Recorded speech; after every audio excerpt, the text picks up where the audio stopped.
అందరికీ నమస్కారం. ఇప్పుడు మిస్ ఇండియా, మిస్ యూనివర్స్ లేకపోతే ఫ్యాషన్ షో ఇలాంటి వాటికి వెళ్ళేటప్పుడు ఇలాంటి డ్రెస్సులే కట్టుకురావాలని నియమాలు ఏమైనా ఉంటాయా? సరే, మిస్ ఇండియా, మిస్ యూనివర్స్ కంటే వాళ్ళు ఏదో దరిద్రం పెట్టుకుంటారు అనుకోవచ్చు. కానీ ఫ్యాషన్ షోకి ఇలాంటి డ్రెస్ కట్టుకోవాలని ఏమైనా నియమం ఉందా? భారతదేశం యొక్క సంస్కృతి సంప్రదాయాలు చాలా ఉన్నతమైనవి, ఉత్కృష్టమైనవి. అసలు ఇక్కడ కట్టుబొట్టు తీరిని ప్రపంచంలో ఉన్న విదేశీయులందరూ కూడా ఎలా అలవరుచుకోవాలా అని వెంటబడి తిరుగుతుంటే మన వాళ్ళు ఆ దిక్కుమాలిన డ్రెస్ వేసుకుని అశ్లీలంగా కనిపించడానికి ప్రయత్నిస్తున్నారు. చక్కగా నిండుగా చీర కట్టుకుని, నిండుగా పంచి కట్టుకుని, లేకపోతే నిండుగా పరికిని ఓణి వేసుకుని ఇలాంటి డ్రెస్సులతో కూడా ఫ్యాషన్ షోకి వెళ్ళొచ్చు కదా. ఏ దేశం ఎగినా, ఎందుకు కాలినా, ఏ పీఠం ఎక్కినా, ఎవ్వరెదురైనా పొగడరా నీ తల్లి భూమి భారతిని, నిలుపరా నీ జాతి నిండు గౌరవము అని మన కవి చెప్తే కనీసం దాంట్లో ఒక వంతైనా కృషి చేస్తున్నారా? నువ్వు ఏ దేశానికి వెళ్ళినా నీ భారతీయుడిలా ఉండి, నీ భారతీయుడిలా నీ గొప్పని గుర్తించబడేలా చేసుకోవాలని ఆలోచన ఎందుకు రాదు? వీటిని ప్రమోట్ చేసేవాళ్ళు అలాగే ఉన్నారు, వీళ్ళు అలాగే ఉన్నారు. ఎప్పటికైనా మారండి. నీ చక్కని నిండు కట్టు చీరకట్టుల్లో ఒక 100 రకాలు ఉన్నాయి. మడికట్లు ఉన్నాయి, మామూలు కట్లు ఉన్నాయి. అసలు మన దగ్గరే రకరకాల ప్రాంతీయాలను బట్టి రకరకాల విధానాలు ఉన్నాయి. కేరళ విధానం ఒక రకం, మహారాష్ట్ర విధానం ఒక రకం, బెంగాల్ విధానం ఒక రకం, ఆంధ్ర విధానం ఒక రకం, తెలంగాణ విధానం ఒక రకం. ఇన్ని రకాలు చూపించడం మానేసి ఆ దిక్కుమాలిన డ్రెస్సులు కట్టుకుని వాళ్ళకి ఎందుకు తిరుగుతారు? మొహాన్ని బొట్లు తీసేసి. ఇది మనం చేస్తేనే వస్తుంది.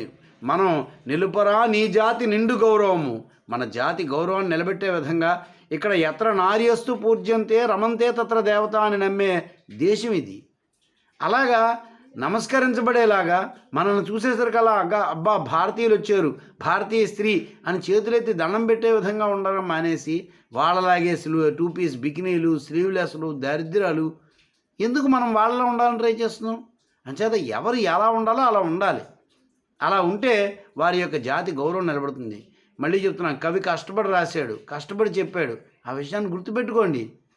ఏ దేశమేగినా, ఎందుకు కాలిడినా, ఏ పీఠమెక్కినా, ఎవ్వరెగురైనా పొగడరా నీ తల్లి భూమి భారతిని, నిలపరా నీ జాతి నిండు గౌరవం. నీ జాతి యొక్క నిండు గౌరవాన్ని మంట కలిపే విధంగా ప్రవర్తించొద్దు. ఎప్పటికైనా మారడానికి ప్రయత్నించండి.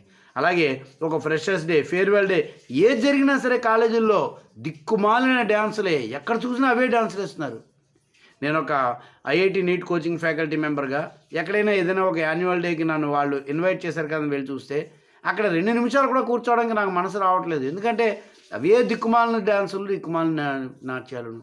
అరే, శ్రావ్యంగా పాట పాడే ఒక ఆడపిల్ల లేదు, చక్కగా భరతనాట్యం చేసే ఒక ఆడపిల్ల లేదు. పోనీ భరతనాట్యం కూడా కాదు, నిండుగా బట్టలు కట్టుకుని వచ్చే ఆడపిల్లలు లేరు.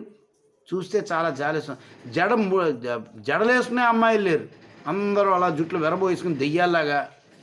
అంచేత మన జాతి గౌరవాన్ని మనమే కాపాడుకోవాలి. మనమే నాశనం చేసుకుంటే ఇంకెవరు కాపాడుతారు? ఎప్పటికైనా మారడానికి ప్రయత్నించండి. మనం 1000 కోట్ల ఆస్తులు ఇవ్వకపోయినా మన పిల్లలకు పర్వాలేదు. సంస్కృతి సంప్రదాయాలు ఇవ్వకపోతే మనం ఏమిచ్చినా వ్యర్థమే అవుతుంది.